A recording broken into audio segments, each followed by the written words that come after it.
சாமி, இந்த கடக ராசி கர்மவினை தீர எந்த ஆலயத்துக்கு சென்று எந்த சாமியை வழிபடணும் சாமி?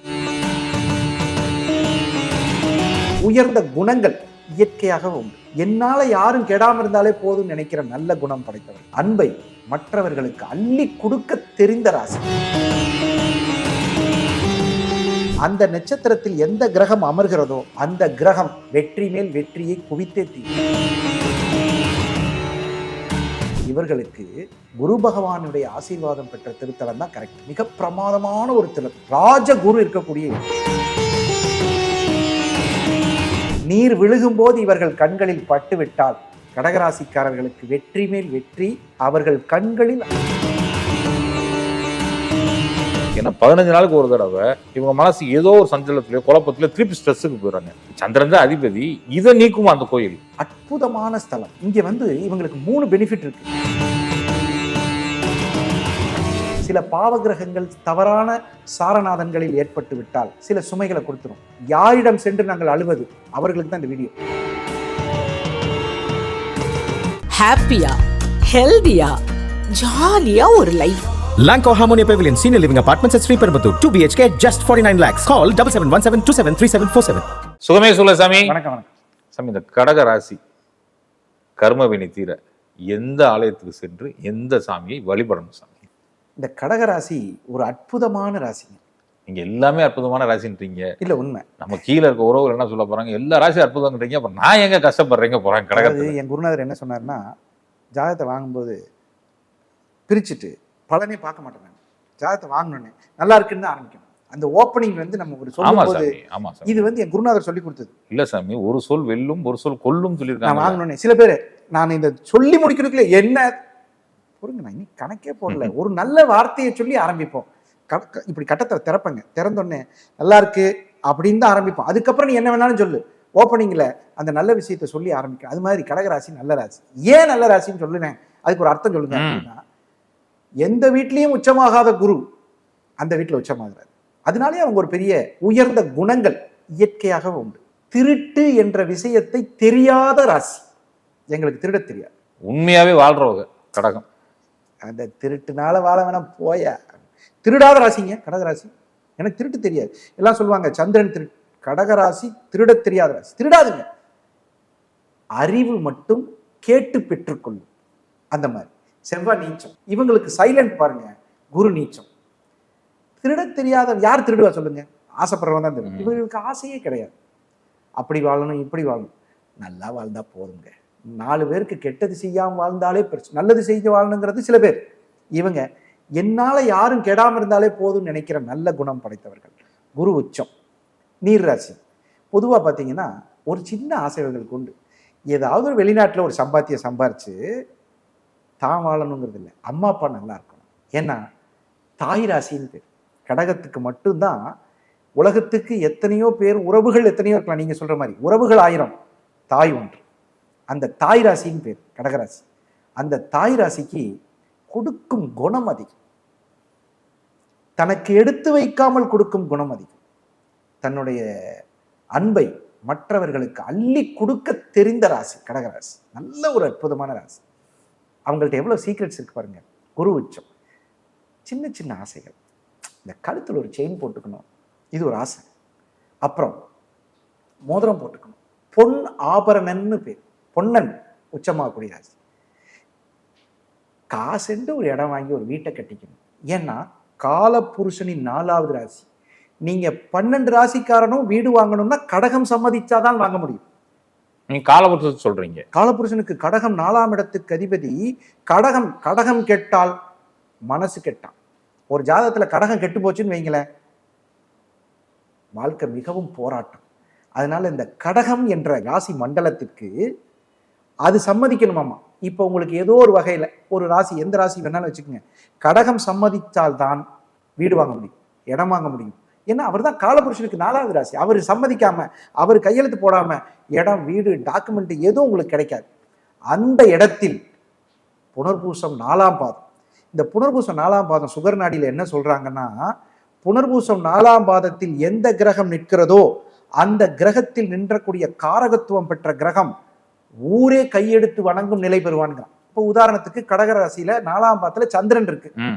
அந்த அம்மா சாதாரணமா ஒரு வீட்டில் இருக்கக்கூடிய அம்மா, இந்த குப்பை கொட்ட வராங்கல்ல, அவங்க வந்து அம்மா கையெழுத்து போடுங்க, அவங்க எடுத்து தான் வாங்கி போவோம். ஓ ஓ ஓ சாதாரணம். ஒரு சூப்பர்வைசர் காலைல வந்தனே வணக்கம் அண்ணே, வணக்கம் அண்ணே. இந்த புனர்பூசம் 4ஆம் பாதத்திற்கு 27 நட்சத்திரத்திற்கும் இல்லாத மிகப்பெரிய சிறப்பு உண்டு. அந்த நட்சத்திரத்தில் எந்த கிரகம் அமர்கிறதோ அந்த கிரகம் வெற்றி மேல் வெற்றியை குவித்தே தீரும். இது ஜென்ரலாவே நீங்க சொல்றீங்க. ஒருவேளை புனர்பூசம் 4ஆம் பாதத்துல குருவே உட்காந்துட்டாருன்னு வைங்க. தன்னுடைய குழந்தைகள் வெற்றி பெறும். செவ்வாய் உட்கார்ந்தா தன்னுடைய சகோதரன், ஒரு புதன் உட்கார்ந்தா தாய்மாமன், சூரியன் உட்கார்ந்தா அப்பா, இந்த பிறந்தாங்க அப்பா கடகட கடகடன்னு வளர்ச்சிங்க. ஓ, அப்ப அந்த புனர்பூசத்துல ஏதாவது கிரகம் இருக்கான்னு பாத்துக்கணும். Right right. புனர்பூசம் 4ஆம் பாதத்தில் இது சவாலா சொல்லலாம் நம்மளுடைய நண்பர்களுக்கு. புனர்பூசம் 4ஆம் பாதம் என்பது அத்துணை அற்புதம். இப்ப பாவியல் உட்காந்துருக்கு வச்சுங்க சார். உதாரணத்துக்கு ஒரு ராகு உட்காந்துருக்கு. யார் உட்கார்ந்தாலும் தாத்தா ஜெயிப்பார். அந்த உயிர் காரகத்துவ உறவை ஜெயிக்க வச்சிடும். ஓ, கேது வந்து அம்மா வழி தாத்தா ஜெயிப்பாரு. பிரமாதமா ஜெயிச்சிடும். புனர்பூசம் 4ஆம் பாத நட்சத்திரம் சாதாரண நட்சத்திரம் இல்லை. சரி, இது எப்படி நம்புறது சொல்லுங்க பார்க்கலாம். சும்மா நம்ம வாட்டில பேசிட்டு போயிடலாம். இந்த புனர்பூசம் 4ஆம் பாதத்தில் பிறந்த ஒருத்தர் இருக்காரா இல்லையா? தசரத சக்கரவர்த்தியின் மகன் ராமர், ராமச்சந்திரமூர்த்தி. ராமச்சந்திரமூர்த்தி புனர்பூசம் 4ஆம் பாதம். தாயார் கோசலை ராமன். அத்தனை பேருக்கும் அற்புதமாக பிடித்தவர். எதிரியை கூட இன்று போய் நாளை யாருங்க? இந்த மனசு பாதம் நாட்டை ஆண்டது. நம்மளுடைய கண்டம் பரத கண்டம். அதெல்லாம் நிறைய சொல்லிட்டே போகலாம். அந்த ஒரு உதாரணத்துக்காக சொல்றேன். அந்த கிரகம் புனர்பூசம் 4ஆம் பாதம் என்று சொல்லக்கூடிய நட்சத்திரத்தில், இது கடகராசிக்கு மட்டும் இல்லை, 12 ராசிக்கும் கடகராசியில் புனர்பூசம் 4ஆம் பாதத்தில் எந்த கிரகம் நிற்கிறதோ அந்த கிரகம் வலிமை வாய்ந்தது. அந்த கிரக உயிர் காரகத்துவம் ஜெயிக்கும். நம்ம அந்த நட்சத்திர சீரீஸை போட்டுருவோங்க. ஒரு நட்சத்திரத்துல கிரகம் இருந்துச்சுன்னா அது என்ன வலிமையா இருக்கும் நம்ம போட்டுருவோம். அது போட்டுருவோம். அப்போ புனர்பூசம் 4 இருக்குங்க. அழகு நட்சத்திரம் பூசம் சனி பகவானுடைய நட்சத்திரம். காலபுருஷன்ட்ட வரக்கூடிய முதல் நட்சத்திரங்க ஐயா. அஸ்வினியில் ஆரம்பிச்சு முதல்ல வரக்கூடிய பூசம், அவர் தான் முதல் பூசம். அடுத்து அங்கதான் நம்ம குரு உச்சமாகிறார்.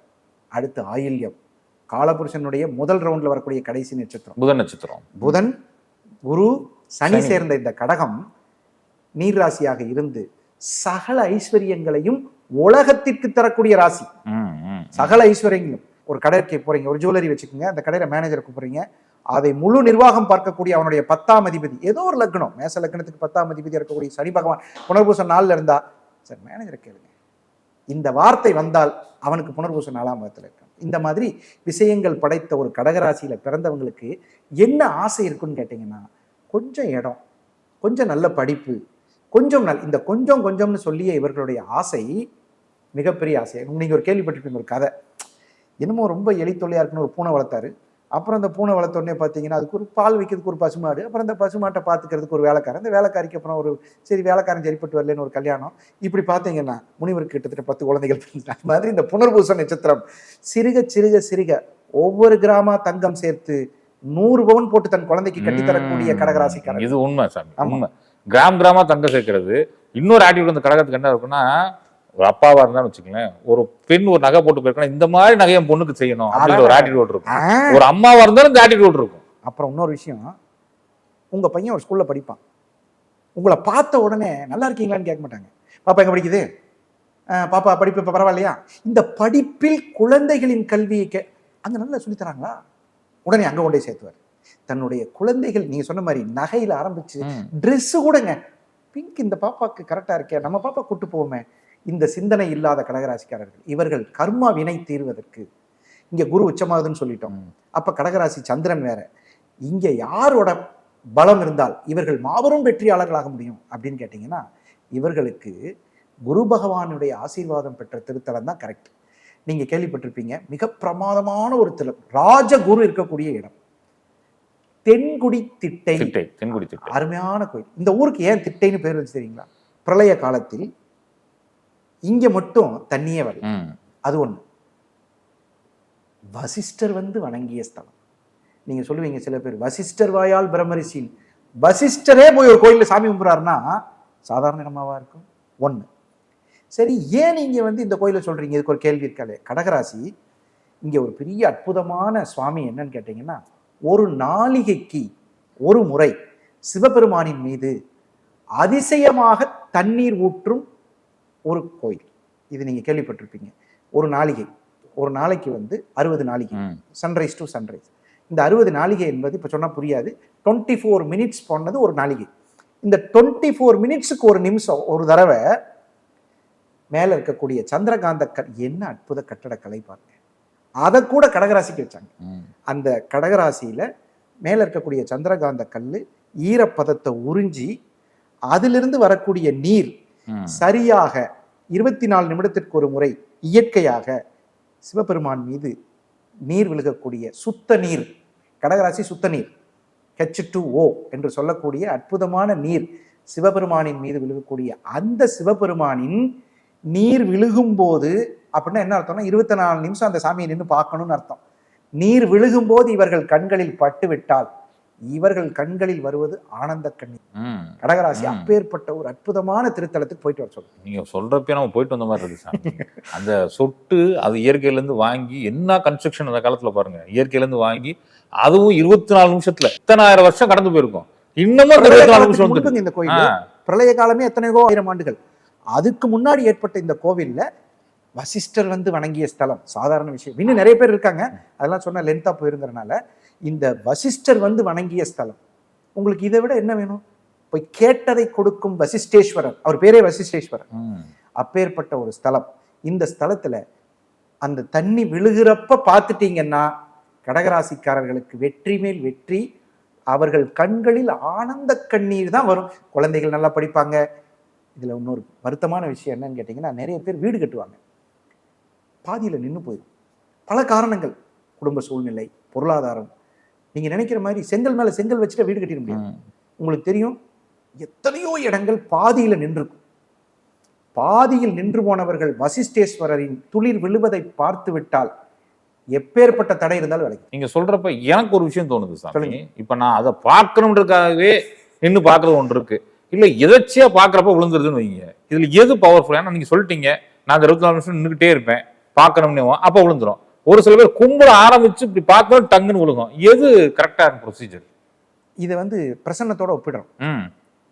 பிரசன்னம் பார்க்கும்போது நாங்க இந்த கேள்வி உயர்தர கேள்வி. பிரசன்னம்ங்கிற வார்த்தைக்கு என்ன அர்த்தம்னு கேட்டீங்கன்னா கேள்வின்னு அர்த்தம். இந்த கேள்வி உதயமாகும் போது முதல் பதில் எது வருதோ அதுதான். இப்போ நம்ம போய் நிக்கிறோம், தண்ணீர் விழுகுது, இது உங்கள் காரியங்கள் கடகட கடகடன் நடக்க போகுது. காத்திருந்து நின்றால் வெயிட் பண்ணி நடத்தி தர்றேன் அப்படி. சில நேரங்களில் காத்திருந்தாலும் கிடைக்காமல் போகுது. அது இறைவனுக்கும் அவர்களுக்கும் இருக்கும் தொடர்பு. நிச்சயமா நிச்சயமா. ஏன் இந்த கேள்வி கேட்கிறேன், நம்ம பேசுறதே சந்திரோவர் தான் பேசிக்கிட்டு இருக்கோம். அப்படிங்களா? ஆமா சார், நம்ம பேசுறதே சந்திரோவர் தான் பேசிக்கிட்டு நீர் உரை, கடகராசி உரை. ஆமா, கடகராசி உரை பேசிக்கிட்டு. நான் சபரிமலைக்கு போயிருந்தேன். போயிருக்கும்போது என் கூட வந்த ஒரு 2-3 பேர் சாமியை காணோங்கிறாங்க. எப்ப இந்த இருக்குல்லங்கிறேன், தெரியலேங்கிறாங்க. அப்ப அந்த காட்சி யாருக்கு கிடைக்கணுமோ அவங்களுக்கு தான் கிடைக்கும். அது மாதிரி இந்த துளி யார்கள் புண்ணியம் செய்திருக்கிறார்களோ, இந்த வீடியோ கிடைக்கிறதே, துளி கிடைக்கிறது அப்புறம், இந்த வீடியோ கிடைக்கிறதே பாக்கியவான் கடகராசிக்காரர்களுக்கு. நிச்சயமா நான் எழுதி தரேங்கய்யா. படிப்பில் எந்த குழந்தை அந்த நீர்த்துளியை பார்க்குதோ மேல விழுகும்போது, ஏன்னா பிரளய காலத்திற்கு முற்பட்ட வசிஷ்டேஸ்வர் வந்து வழிபட்ட ஸ்தலத்துல நம்ம போய் நிக்கிறதே பெரிய விஷயம். இப்போ இன்னொரு கேள்வி, ஐயா நாங்க போனோம், துளி விழுகிறத பார்க்க முடியல, எங்களுக்கு பலன் இல்லையா? அப்படி கிடையாது. உனக்கு பலன் உண்டு, ஆனால் அதிவிரைவான பலன் அந்த துளியை பார்த்துட்டான் கண்டிப்பா. சரி, இப்போ இன்னொருத்தர் கேட்கிறாரு, ஐயா பார்க்க முடியல, என்னதான் பண்றது? ஏற்கனவே விழுந்த துளிகள் இருக்கும் இல்லையா, அதுல சுவாமியோட வேட்டி எப்பயுமே ஈரமா இருக்கும். கடைசிக்கு அதையாவது பார்த்துட்டு வாங்க. அது ஒரு சொல்யூஷன். நிச்சயமா சாமி. இந்த கடகராசிக்காரங்களுக்கு பொதுவா சம்பளம் வாங்குறப்ப இருக்க மைண்ட் செட்டு 15 நாளைக்கு அப்புறம் இருக்க மாட்டேங்குது. ஏன்னா 15 நாளுக்கு ஒரு தடவை இவங்க மனசு ஏதோ ஒரு சஞ்சலத்திலயோ குழப்பத்திலயோ திருப்பி ஸ்ட்ரெஸ்ஸுக்கு போயிடுறாங்க. சந்திரன் தான் அதிபதி, இதை நீக்குமா அந்த கோயில்? கண்டிப்பா. இது சந்திரனின் தோஷம் நீக்கக்கூடிய ஒரு ஸ்தலம் தான். 15 நாள் வந்து தேய்பிரை வளர்பிறை அது மாதிரி அவங்க மைண்ட் செட்டும் 15 நாள் எது நடந்தாலும் பார்த்துக்கோமையான்றாங்க. அடுத்த 15 நாள் ஒருவேளை இப்படி ஆயிருமோ, ஒருவேளை அப்படி ஆயிருமோ, அந்த மைண்ட் செட்டுக்கு மதில் மேல் பூனை மாதிரி இந்த மனநிலை மாற்றும் அற்புத ஸ்தலம். ஏன்னா அவங்களுக்கு வந்து அற்புதமான ஸ்தலம். இங்க வந்து இவங்களுக்கு 3 பெனிஃபிட் இருக்கு. ஒண்ணு, ஸ்திரமான மனநிலை. ஸ்திரமான மனநிலையை கொடுத்துருவார். 2வது, இவர்களுக்கு தேவையே பொருளாதாரம், அதை சரி பண்ணி. ஏன்னா அங்க ராஜகுரு இருக்கார். ராஜகுருவின் நேரடி, உங்களுக்கு தெரியும் ஒரு குருவின் பார்வை பெற்றால் எவ்வளவு அற்புதங்கள். அந்த குருவுக்கு அங்கே தென்குடி திட்டையில் பயங்கர பவர். அதுக்கடுத்து பார்த்தீங்கன்னா மனமாற்றம் வந்துடும், நிலையான செல்வம் வந்துடும். அதை விட சந்தோஷமாக குடும்பம் நடக்கும். அது ஒரு பெரிய மகிழ்ச்சி ஆயிடுவாங்க. ஃபேமிலியில் இருக்கக்கூடிய இஷ்யூஸ் இருக்கும். இந்த கடகராசிக்கு சில சமயங்களில் நீங்கள் சொன்ன மாதிரி சில பாவகிரகங்கள் தவறான சாரநாதன்களில் ஏற்பட்டு விட்டால் அது என்ன பண்ணுன்னு கேட்டிங்கன்னா சில சுமைகளை கொடுத்துரும். அண்ணன் எடுத்துக்கிட்டு தரமாட்டாரு, தம்பி எடுத்துக்கிட்டு தரமாட்டாரு, அது மாதிரிலாம் இருக்கு. இல்லை அம்மாவே கூட சில நேரத்தில் அதெல்லாம் வரும். அப்படி இருந்தால் யாரிடம் சென்று நாங்கள் அழுவது, அவர்களுக்கு தான் இந்த வீடியோ. நீங்க வசிஷ்டேஸ்வரரை தரிசனம் செய்தால் 100க்கு 100% விமோச்சன ஸ்தலம் கடகராசி, நீர்ராசி. நிச்சயமா சார். பாருங்க அந்த 24 நிமிஷம் அந்த கல்லு சேகரிக்கும் அந்த தண்ணிய, ஈரப்பத காற்றில் இருக்கும் ஈரப்பத. இந்த சோத்துக்கத்தால நீங்க தெரியும் எதையுமே வச்சு வளராது, நீங்க ஊத்துற தண்ணி வித்தாலும் வளராது. இயற்கையில் இருக்கும் ஈரப்பதத்தை அது மாதிரி சந்திரகாந்த கல்லில் இதே மாதிரி உறிஞ்சு கரெக்டா இது பண்ணி கரெக்டா போகும்.